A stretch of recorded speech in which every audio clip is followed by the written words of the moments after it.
તમે જોઈ રહ્યા છો દર્પણ ન્યૂઝ। હાથ બનાવટના દેશી દારૂ મદ્દામાલ સાથે એક ઈસમને પકડી પાડી ગણનાપાત્ર કેસ શોધી કાઢતી વારસિયા પોલીસ ટીમ।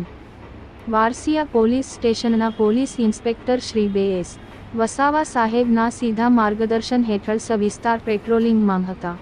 દરમિયાન પ્રવીણભાઈ મેલાભાઈ નાઓને ખાનગી બાતમીદાર રાહે બાતમી હકીકત મળેલ કે એક નંબર પ્લેટ વગરની કાળા કલરના એક્સેસ મોપેડ પર સફેદ કલર શર્ટમાં કાળા કલરની ડિઝાઇનવાળો શર્ટ તેમજ કાળા કલરની જીન્સ પહેરેલ છે તે તેના એક્સેસમાં આગળના ભાગે કોથળામાં દેશી દારૂ પેક કરીને લઈ આવે છે, જે ગધેડા માર્કેટ તરફથી જૂના R.T.O. રોડ તરફ આવનાર છે તેવી બાતમી હકીકત આધારે બાતમીવાળી જગ્યાએ જઈ રેડ કરતા આરોપી પિયુષ દિલીપભાઈ ધોબીયુ વ.20 રહે મ.41 માંજીવન સોસાયટી હરણી ગામ વડોદરા શહેર નાનો વગર પાસ પરમિટે પોતાના આર્થિક ફાયદા સારું માનવ સ્વાસ્થ્યને હાનિકારક એવા દેશી હાથ બનાવટના દેશી દારૂ આશરે લીટર 75 લીટર જે કી 1500 રૂપિયાનો ગણી શકાય તથા મોબાઈલ નંગ 013,000 રૂપિયા તથા એક્સેસ મોપેડ 20,000 રૂપિયા મળી કુલ 24,500 રૂપિયા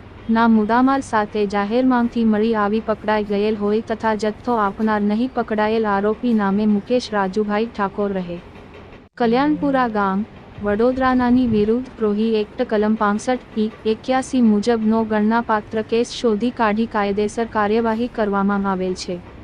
એક પિયુષ દિલીપભાઈ ધોબી વોન્ટેડ આરોપી 2 મુકેશ રાજુભાઈ ઠાકોર।